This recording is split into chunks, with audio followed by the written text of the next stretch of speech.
Yeah. What's going on, y'all? And we're gonna be continuing the reading the entire Bible series. We are in Exodus now after reading the entirety of Genesis. 50 chapters. Pretty sure Exodus is like 50 chapters is yeah, 50 chapters as well. No, it's 40. Okay. But yeah. And, I guess it's gonna be a lot shorter than Genesis. But yeah, let's get into it. We be doing 5 chapters a day. It gets kind of rough towards the end, but regardless, we're still on pace to complete the Bible in a year. So yeah, let's just get into it. Israel multiplies in Egypt. All right, all right. Now, these are the sons of Israel who came to Egypt with Jacob. Each came with his household. Each came with his household. Reuben, Simeon, Levi, and Judah, Issachar, Zebulun, and Benjamin, Dan and Naphtali, Gad and Asher, Gad and Asher. All the descendants of Jacob were 70 people. Joseph was already in Egypt. Then Joseph died, and all his brothers, and all that generation. But the Israelites were prolific and increased greatly. They multiplied and became extremely strong, so that the land was filled with them. Now a new king arose over Egypt, who did not know Joseph nor the history of his accomplishments. He said to his people, "Behold, the people of the sons of Israel are too many and too mighty for us. They greatly outnumber us. Come, let us deal shrewdly with them, so that they will not multiply, and in the event of war, join our enemies and fight against us and escape from the land." So they set taskmasters over them to oppress them with hard labor. And the sons of Israel built Pithom and Ramses, Ramses, Ramses, Ramses, as storage sites for Pharaoh. But the more Egyptians oppressed them, the more they multiplied and expanded, so that the Egyptians dreaded and were exasperated by the Israelites. And the Egyptians made the Israelites serve rigorously, forcing them into severe slavery. Then, or they made their lives bitter with hard labor and mortar, brick, and all kinds of field work. All their labor was harsh and severe. Then the king of Egypt said to the Hebrew midwives, one of whom was named Shiphrah, beauty, and the other named Puah, splendor, when you act as midwives to the Hebrew women and see them on the birth stool, if it is a son, you shall kill him, but if it is a daughter, she shall live. But the midwives feared God with profound reverence, and did not do as the king of Egypt commanded, but they let the boy babies live. So the king of Egypt called for the midwives and said to them, "Why have you done this thing and allowed the boy babies to live?" The midwives answered Pharaoh, "Because the Hebrew women are not like the Egyptian women. They are vigorous and give birth quickly, and their babies are born before the midwife can get to them." So God was good to the midwives, and the people of Israel multiplied and became very strong. And because the midwives feared God with profound reverence, he established families and households for them. Then Pharaoh commanded all his people, saying, "Every son who is born to the Hebrews must be thrown into the Nile, but every daughter you shall keep alive." This guy's a pervert. Also, I remember reading this story, uh, surprisingly, and one of the, well, I'm not gonna flex, but yeah, I remember reading Exodus. I think, uh, I think this is one of the more explicit stories in the Old Testament. And then again, I'm not too sure about that hypothesis. The birth of Moses. Now a man of the house of Levi, the priestly tribe, went and took as his wife a daughter of Levi. The woman conceived and gave birth to a son, and when she saw that he was especially beautiful and healthy, She hid him for 3 months to protect him from the Egyptians. When she could no longer hide him, she got him a basket chest made of papyrus reeds and covered it with tar and pitch, made it waterproof, making it waterproof. Sorry. Then she put the child in it and set among the reeds by the bank of the Nile, and his sister Miriam stood some distance away to find out what would happen to him. Now the daughter of Pharaoh came down to bathe at the Nile, and she, together with her maidens, walked along the river bank. She saw the basket among the reeds and said to her maid to get it, and she brought it to her. When she opened it, accidentally tapped out. When she opened it, she saw the child, and behold, the baby was crying. And she took pity on him and said, "This is one of the Hebrews' children."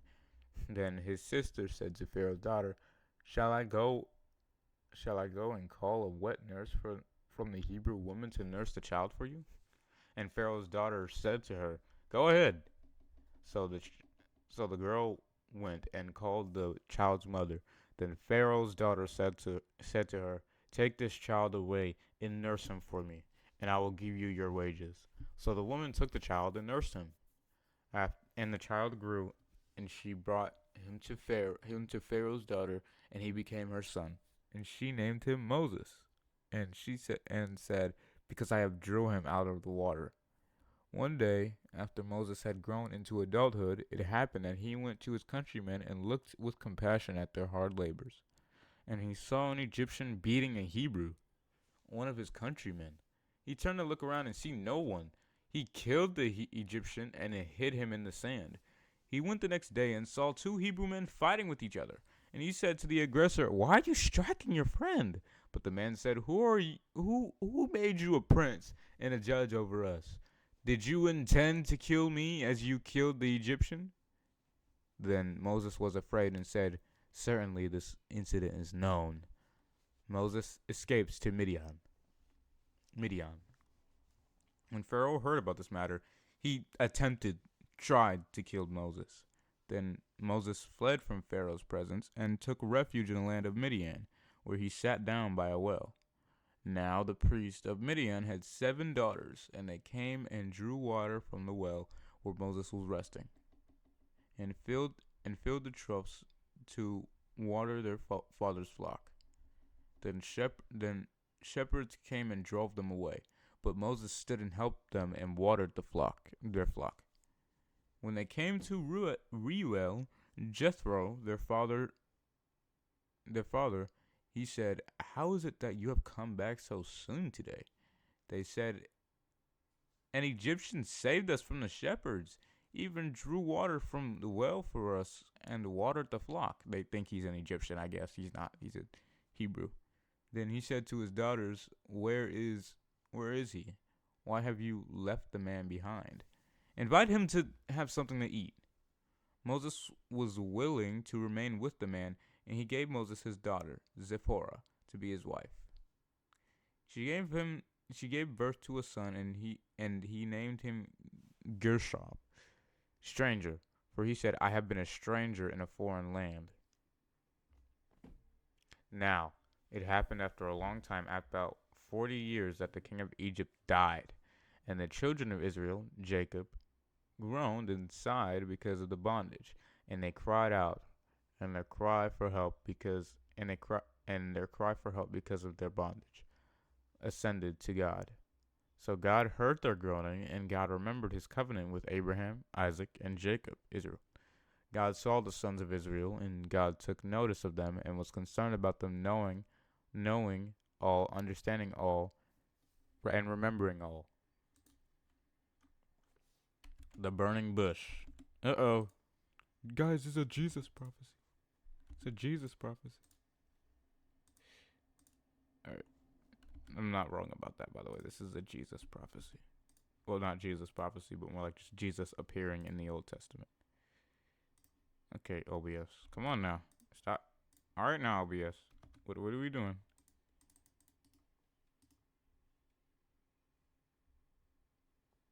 Sorry, guys. My computer is acting weird. It was acting really weird. I don't know what that was. Alright. Anyway. Now Moses was keeping the flock of Jethro, Reuel, his father-in-law, the priest of Midian, and he led his flock to the west side of the wilderness and came to Horeb, Sinai, the mountain of God. The angel of the Lord appeared to him in a blazing flame of fire from the midst of the bush.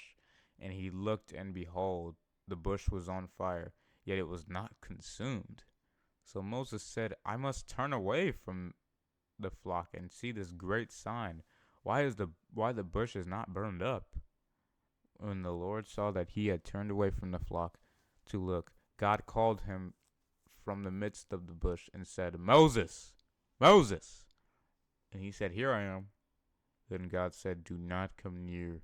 Take your sandals off your feet out of respect, because the place on which you are standing is holy ground.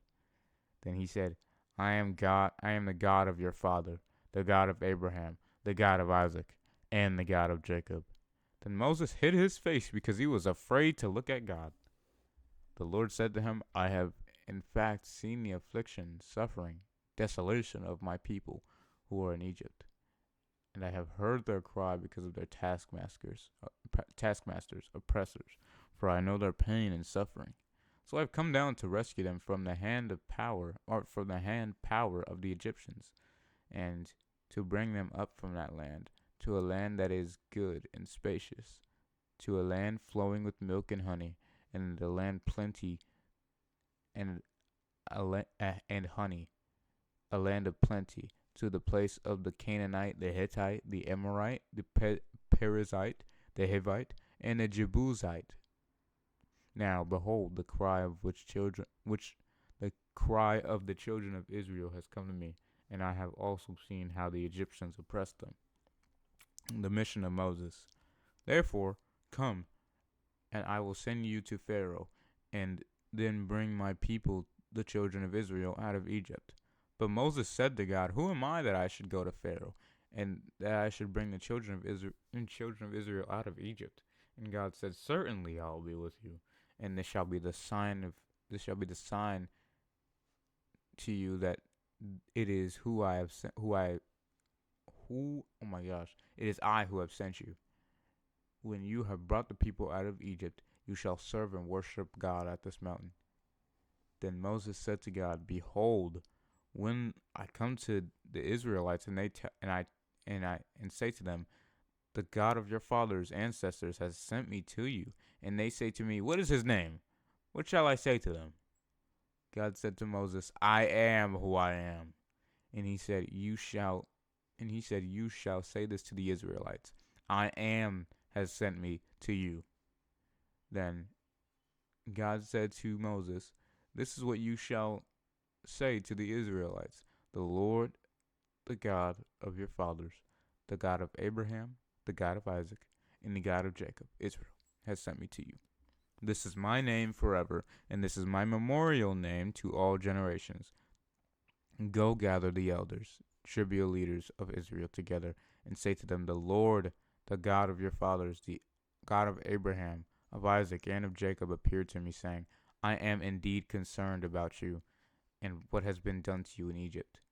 So I said I will bring you up out of the suffering and oppression of Egypt to the land of Canaan, the Hittite, the Amorite, the Perizzite, the Hivite, and the Jebusite, to a land flowing with milk and honey.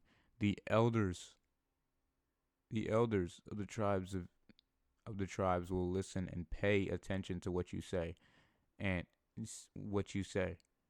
you with the elders of Israel shall go to the king of Egypt, and you shall say to him, The Lord, the God of the Hebrews, has met with us. So now please, we ask and plead with you, let us go on a 3 days journey into the wilderness, so that we may sacrifice to the Lord our God.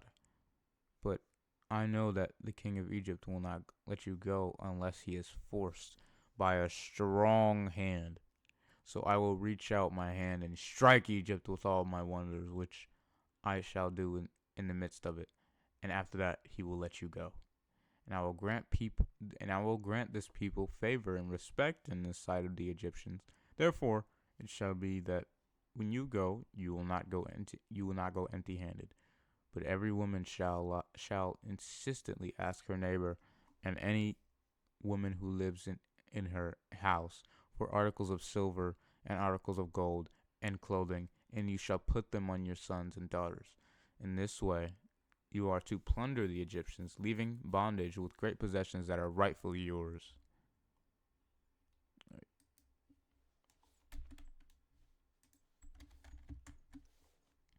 Moses Moses given powers. Then Moses answered the Lord and said, "What if they will not believe me or take seriously what I say? For they may say the Lord has not prepared you, has not appeared to you." And the Lord said to him, "What is that in your hand?" And he said, "A staff." Then he said, "Throw it on the ground." So Moses threw it on the ground, and it became a living serpent, like the royal symbol on the crown of Pharaoh.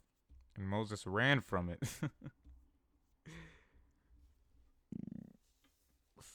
Anyway, but the Lord said to Moses, "Reach out your hand and grasp it by the tail." So he reached his hand out and caught it, and it became a staff in his hand.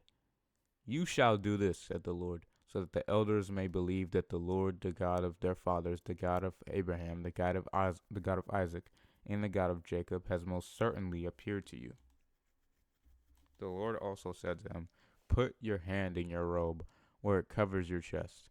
So he put his hand in his robe, and when he took it out, his hand was leprous, as white as snow. Then God said, "Put your hand into your robe again." So he put his hand back into his robe. When he took it out, it was restored and was like the rest of his body. If they will not believe you or pay attention to the evidence of the first sign, they may believe the evidence of the second sign. But if they will not believe these two signs or pay attention to what you say, you are to take some water from the Nile and pour it on the dry ground, and the water which you take out from the river will turn into blood on the dry ground. Then Moses said to the Lord, "Please, Lord, I am not a man of words, eloquent, fluent, neither before nor since you have spoken to your servant, for I am slow of speech and tongue." The Lord said to him, "Who has made man's mouth, or who makes the mute, or the deaf, or the seeing, or the blind? Is it not I, the Lord? Now then go, and I, even I, will be with your mouth, and I will teach you what to say, and teach you what you shall say." But he said, "Please, Lord, send the message of rescue to Israel by someone else whom else you will choose." Aaron, let's call him Aaron. Aaron to speak for Moses. Then the anger of the Lord was kindled and burned against him. He said, "Is there not your brother Aaron the Levite? I know that he speaks fluently. Also, he is coming out to meet you, and when he sees you, he'll be overjoyed. You must speak to him and put the words in his mouth. I, even I, will be with your mouth and with his mouth, and I will teach you what you are to do. Moreover, he shall speak for you to the people. He will act as a mouthpiece for you, and you will be as God to him, telling him what I say to you. You shall take in your hand this staff, which you shall perform the signs, the miracles which prove I sent you." Then Moses went away and returned to Jethro, his father-in-law, and said to him, "Please let me go back so that I may return to my relatives in Egypt and see if they are still alive."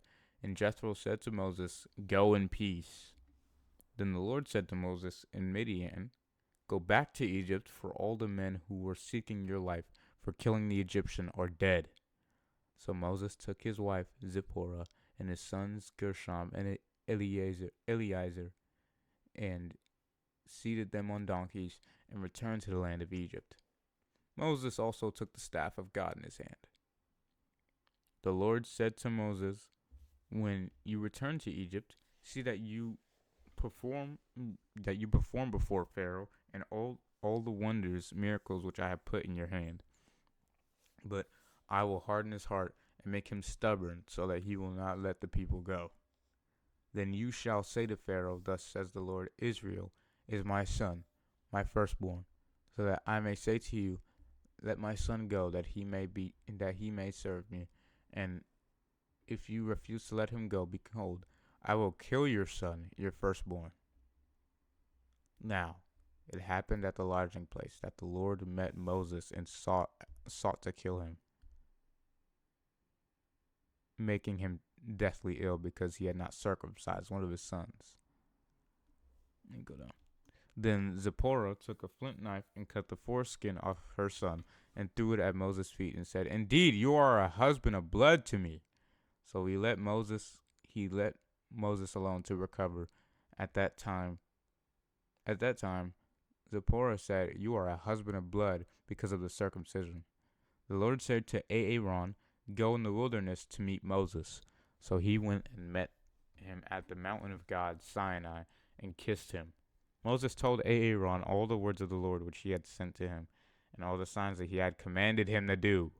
Then Moses and Aaron went into Egypt and assembled all the elders of the Israelites. And Aaron said all the words which the Lord had spoken to Moses. Then Moses performed the signs given to him by God before the people. So the people believed, and when they heard that the Lord was concerned about the Israelites, and that he had looked with compassion on their suffering, then they bowed down their heads and worshipped the Lord.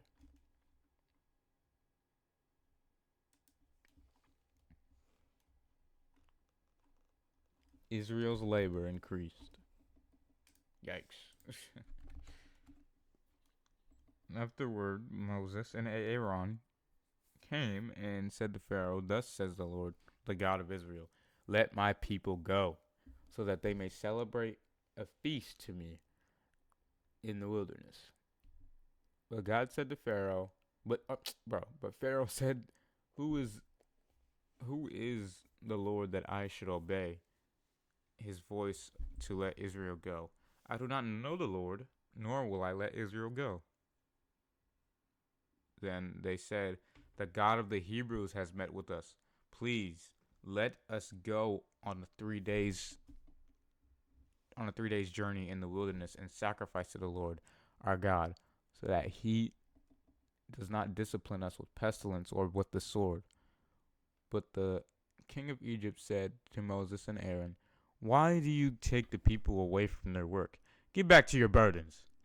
Pharaoh said, Look, the people of the land are now many, and you would have them stop their work. The very same day Pharaoh gave orders to the Egyptian taskmasters in charge of the people and their Hebrew foremen, saying, You will no longer give the people straw to make brick as before. Let them go and gather straw for themselves. But the number of bricks which they were making before you shall still require of them. You are not to reduce it in the least, for they are idle and lazy. This is why they cry, Let us go and sacrifice our God. Or sacrifice to our God, not our God. Let us sacrifice to our God. Let labor be heavier on the men, and let them work hard so that they will pay no attention to their God's lying word. Whoa! Then the Egyptian taskmasters in charge of the people and their Hebrew foremen went out and said to the people, Thus says Pharaoh, I will not give you any straw. Go get straw for yourselves wherever you can find it, but your work quota will not be reduced in the least. So the people were scattered through the land of Egypt to gather stubble to use for straw. And the taskmasters pressured them, saying, Finish your work and fulfill your daily quotas, just as when there was straw given to you. And the Hebrew foremen whom Pharaoh's taskmasters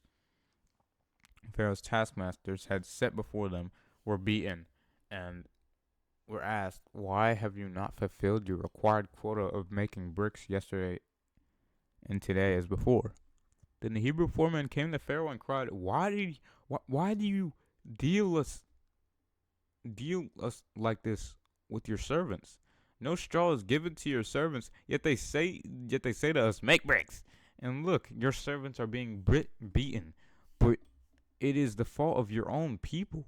But Pharaoh said, you are lazy, very lazy, and idle. That is why you say, let us go sacrifice to the Lord. Get out and get out and get to work, for no straw will be given to you. Yet you are to deliver the same quota of bricks. The Hebrew foreman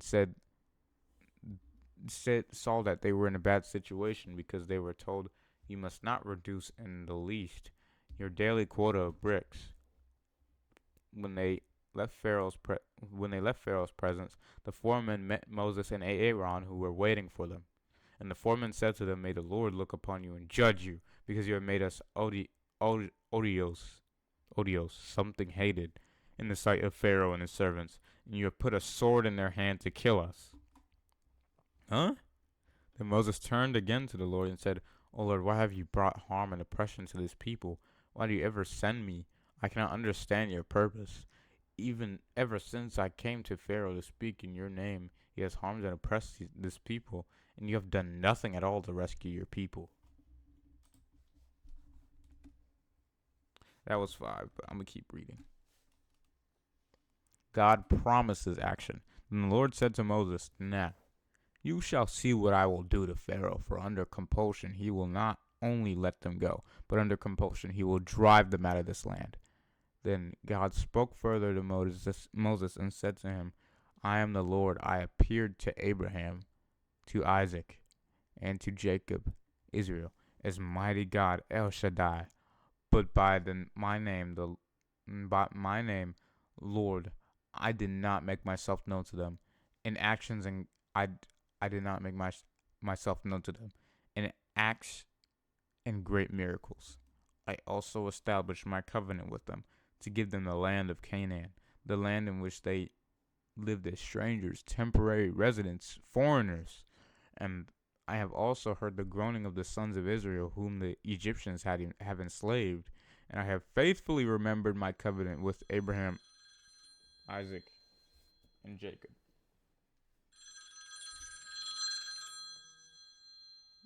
No, you don't call me while I'm reading the Bible. You just don't do that. Sorry, lady, but you don't call me while I'm reading my Bible. Wait your turn. Wait your turn to get read, buddy. Anyway, I also established my covenant with them to give them the land of Canaan, the land in which they lived as strangers, temporary residents, foreigners. And I have also heard the groaning of the sons of Israel, whom Egyptians have enslaved. I have faithfully remembered my covenant with Abraham, Isaac, and Jacob. Therefore, say to the children of Israel, I am the Lord, and I will bring you out from under your burdens of the Egyptians, and I will free you from their bondage. I will redeem and rescue you with an outstretched, vigorous, powerful arm, with great acts of judgment against Egypt. Then I will take you for my people, and I will be your God, and you shall know that I am the Lord your God, who redeemed you and brought you out from under the burdens of the Egyptians. I will bring peace to you. I will bring you to the land which I swore to give to Abraham, Isaac, and Jacob, Israel, and I will give it to you as a possession. I am the Lord. I am the Lord. You have the promise of my changeless omnipotence and faithfulness. Moses told this to the Israelites, but they did not listen to him because of their impatience and despondency, and because of their forced labor. The Lord spoke to Moses, saying, Go tell Pharaoh, king of Egypt, to let the children of Israel go out of his land. But Moses said to the Lord, Look, my own people, the Israelites, have not listened to me. So then how will Pharaoh listen to me? For I am unskilled and inept in speech. Then the Lord spoke to Moses and Aaron and gave them a command concerning the Israelites and Pharaoh, the king of Egypt, to bring the Israelites out of the land of Egypt. The heads of Israel. These are the heads of Israel. These are the heads of their father's household. The sons of Reuben, Israel's Jacob's firstborn, Hanok and Palu, Hezron and Carmi. These are the families of Reuben. The sons of Simeon, Jemuel, Jamin, Ohad, Jachin, Zohar, and Shaul, the sons of a Canaanite woman. These are the families of Simeon. These are the names of the sons of Levi according to their births: Gershon, Kohath, and Merari. And Levi lived 137 years. The sons of Gershon, Libni, and Shimei by their families. The sons of Kohath, Amram, Moses' father, Izhar, Hebron, and Uzziel. And Kohath lived 133 years. The sons of Mahli,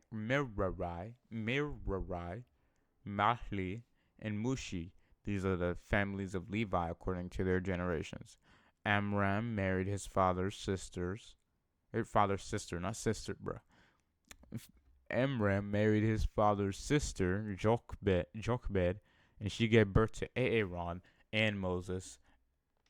And Amram lived 137 years. The sons of Izhar, Korah, Nepheg, and Zikri. The sons of Uzziel, Mishael, El- Elzaphan,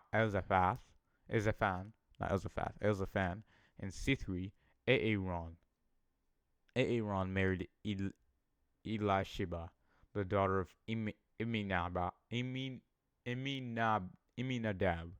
and the sister of Nashon, and she gave birth to Nadab,